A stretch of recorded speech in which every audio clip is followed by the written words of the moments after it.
मैंने जब हम्म। आपके बारे में से देखा तो आपकी बायो में लिखा था you are a marketer not a psychologist.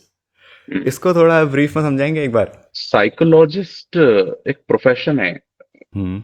Psychology में इंटरेस्ट होना एक अलग बात है, हाँ। और साइकोलॉजिस्ट होना एक अलग बात है। जी। साइकोलॉजिस्ट होने के लिए आपको एक फॉर्मल डिग्री चाहिए, हाँ। आपको उसके लिए एक प्रैक्टिसिंग लाइसेंस चाहिए। हाँ। और बिना उस प्रैक्टिसिंग लाइसेंस के आप अपने आप को साइकोलॉजिस्ट अगर बुला रहे हो तो वो मॉरली भी ठीक नहीं है और लीगली भी ठीक नहीं हाँ। है ना। और हाँ। फिर क्या हो रहा था कि क्योंकि मैं कंटेंट वैसा बनाता था जो कि साइकोलॉजी के आसपास बहुत ज्यादा हाँ। रिवॉल्व हाँ। कर रहा हाँ। था, हाँ। तो मुझे मतलब 200 300 डीएम्स आ जाते थे एक दिन में कई बार। And it was very odd क्योंकि मेरी फॉलोइंग उतनी नहीं थी हाँ। जिस हिसाब से मुझे डीएम आ रहे थे। हाँ। कि 300 डीएम रोज के आ रहे हैं, सोचो। हम्म। 200 आदमी डीएम कर रहा है, 300 आदमी, कभी 50 आदमी कर रहा है कि hmm. I want to take your session. Hmm. तो कुछ शुरुआत में मैं रिप्लाई करता था, फिर मैंने क्या कट कॉपी पेस्ट करके लोगों को भेजना मैसेज शुरू किया कि भाई मैं नहीं हूँ साइकोलॉजिस्ट। हाँ। हाँ। हाँ। ठीक है, मैं काउंसलिंग वगैरह नहीं करता हूँ। हाँ। तो कुछ लोग फिर उनका ये हो गया कि यार आप नहीं हो गए लेकिन प्लीज हमारी सुन लो, हमारी कोई सुनता नहीं है। तो हम्म। मैंने दो चार लोगों के साथ ऐसे बेचारों की बैठ के बातें सुनी। हाँ। बड़े बेचारे वो जिंदगी में दुखी थे अपने। हाँ। तो मतलब मैंने किसी तरीके की राय देने की उनको कोशिश नहीं करी, है हम्म। ना। हम्म। तो क्योंकि वो यार फिर काम खराब हो जाता है हाँ। ऑफ ना। कोर्स। वो राय नहीं देनी चाहिए अननेसेसरी जब तक आपको कॉन्टेक्स्ट नहीं मालूम हो किसी इंसान का पीछे जी। का। जी। जी। तो वो फिर मुझे बायो पे लिखना पड़ा कि मैं मार्केटर हूँ हाँ। जिसको साइकोलॉजी में इंटरेस्ट है, मैं साइकोलॉजिस्ट हाँ। नहीं। So coming back to the thing कि आपका जो कंटेंट है वो मेनली साइकोलॉजी के अराउंड घूमता है, मतलब कम्युनिकेशन, आप ये ह्यूमन रिकॉर्ड कर रहे हो? बिहेवियर। आर यू हाँ। Recording the session? या ऑफ कोर्स।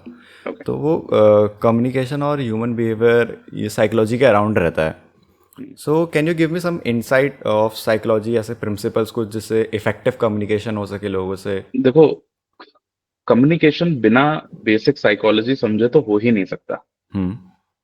और बहुत सारे प्रिंसिपल्स आपको ऑलरेडी मालूम है, बस आप कॉन्शियसली उसको सरफेस लेवल पे रोज नहीं याद रखते। हाँ। ठीक है। जब आप मान लीजिए किसी के घर गए, हाँ। ठीक है, हाँ। और आपके दो दोस्त हैं, वो उसकी गर्लफ्रेंड से उसकी लड़ाई हो गई है, तो हम्म। आप जाते ही रूम में उस रूम की एनर्जी भाप जाते हैं। हम्म। हम्म। कैसे भाप जाते हैं? आपने तो साइकोलॉजी नहीं पढ़ी, ओके। है ना। हाँ। तो जरूरी नहीं है कि हर चीज साइकोलॉजी पढ़, साइकोलॉजी से ये चीजें कॉन्शियस दिमाग में आ जाती हैं आपके। हम्म। अभी तक ये सबकॉन्शियस चल रहा था। हम्म। हम बहुत सारी सिचुएशंस में ना हमको थोड़ा वक्त से पहले, कुछ सेकंड्स पहले, जब कोई चीज, मान लो आप किसी झगड़े में पड़ गए, हाँ। हाँ। तो एक मोमेंट आता है जब आपको पता लग जाता है कि अगले 2 सेकंड में ये आदमी मेरे पे हाथ उठाएगा। हम्म। ट्रू। वो कैसे पता लग जाता है? वो पता लग जाता है क्योंकि तुम बॉडी लैंग्वेज पढ़ लेते हो। हम्म। कम्युनिकेशन केवल 20% या 15%, वो भी बहुत ज्यादा स्ट्रेच कर रहा हूं मैं, हम्म। वर्ड्स के थ्रू होता है। हाँ। हाँ।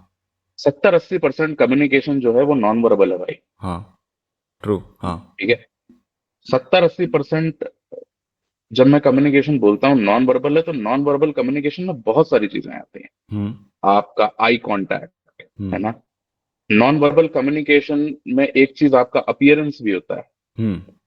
हाउ यू प्रेजेंट योर आप सेल्फ। कैसे ड्रेसअप, हाँ, आप कैसे ड्रेसअप होके गए हैं। हाँ। ठीक है, जब आप टाई और सूट पहन के जा रहे होते हैं या फॉर्मल्स पहन के जा रहे होते हैं, तो कोई नहीं सोचता है कि आप पार्टी में जा रहे हैं।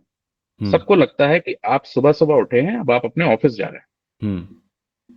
क्योंकि वो आपका यूनिफॉर्म है। आपके अपीयरेंस ने ये कम्युनिकेट कर दिया कि आप कहाँ जा रहे थे। हाँ। डिस्टेंस से लोग कम्युनिकेट कर सकते हैं। Distance is a medium of non verbal communication. Distance time is as a an? Medium of non verbal communication. Distance as an? एक लड़का लड़की बेंच पे बैठे हुए हैं या फिर ग्रुप में कई सारे लोग बैठे हुए हैं, हम्म। ठीक है, कौन किसके कितने नजदीक बैठा हुआ है उससे तुम्हें पता लग जाएगा ये भाई बहन है या फिर गर्लफ्रेंड बॉयफ्रेंड ओके। है। डिस्टेंस से पता लगा लेते हो तुम। हम्म। ठीक है, फिजिकल जी। प्रॉक्सिमिटी। हम्म। तो पता लग जाता है। अगर दो लोग आपस में डेट कर रहे होते हैं, बहुत इजी होता है उनको कैच करना, हम्म। चाहे वो कुछ ज्यादा बोल भी ना रहे एक दूसरे से। तुम्हारे सामने अपने इश्क का इजहार नहीं कर रहे हैं वो, हाँ। लेकिन वो जिस तरीके से साथ में बैठे हुए हैं, या उनके बीच में डिस्टेंस की जो कमी है, वो हाँ। तुम्हें बता देती है कि यहाँ पे वो क्या है। हाँ। और टाइम, जब मैं कहता हूं कि जब किसी ने तुमको मैसेज किया, हाँ।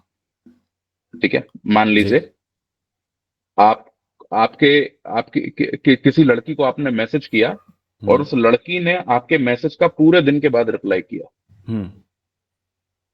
वो जो रिप्लाई देने में टाइम लगा है ना, हम्म। उसने ये कम्युनिकेट कर दिया that she is not interested in talking to hmm. You, you are least of her priority. Hmm. तो टाइम ये बता लेता है। बट ये हर बार ज़रूरी होना, मतलब हर बार होना ज़रूरी थोड़ी, मतलब मेनली लोग बिजी भी हो सकते हैं या फिर। हो सकता है, हाँ। हो सकता है, मैं ये नहीं कह रहा हूं नहीं हो सकता। हाँ। और इस तरीके की मिसअंडरस्टैंडिंग नॉन वर्बल कम्युनिकेशन में नहीं, वर्बल कम्युनिकेशन में भी हो सकती है, हाँ। कि कोई कुछ कह रहा है, तुमने मतलब कुछ और निकाल लिया इस चीज हाँ। का। हाँ। हाँ। ठीक है, हाँ। बिल्कुल हो सकता है। लेकिन डिस्पाइट दिस, इस बात को नजरअंदाज नहीं कर सकते आप कि इस बात हाँ। के चांसेस हैं कि उस इंसान ने आपको रिप्लाई इसलिए नहीं किया क्योंकि आप उसकी प्रायोरिटी में नहीं हैं। हम्म।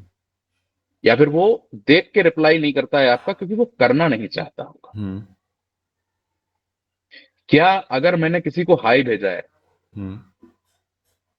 कितने second hello how are you बोलने में, क्योंकि वो बिजी तुम्हारे लिए हैं। जिनको उनको रिप्लाई करना होगा, उनको तुरंत चला जाएगा, 10 सेकंड में चला जाएगा। हम्म। तो ये जो चीजें हैं, ये नुआंसेस होते हैं साइकोलॉजी के, हम्म। जो कि कम्युनिकेशन के साथ वीव करते हैं। हम्म। कम्युनिकेशन यूजुअली बहुत सरफेस लेवल पे समझते हैं हम लोग, एक्चुअली फैब्रिक है वो एक बहुत बड़ा, हाँ। और बहुत बारीकियों से वो होता है, और आपको बहुत विजिलेंट होना होता है इन सब चीजों को हम्म। देखने के लिए, समझने के लिए। ऑफ कोर्स, मतलब 2 घंटे की किताब, 2 घंटे का वीडियो देख के या 4 किताबें पढ़ के आप नहीं सीख सकते हैं ये। जी जी। दिस टेक्स प्रैक्टिस हाँ। And time. Thanks for watching this clip. और अगर आपको ये क्लिप पसंद आई है तो ये पॉडकास्ट ज़रूर पसंद आएगा, जो कि यहाँ पर है, क्योंकि ये क्लिप इसी पॉडकास्ट का एक पार्ट है और वो पॉडकास्ट काफ़ी इंटरेस्टिंग है। सो गो चेक इट आउट। और लास्ट में ये बोलूँगा कि थैंक्स फॉर वॉचिंग।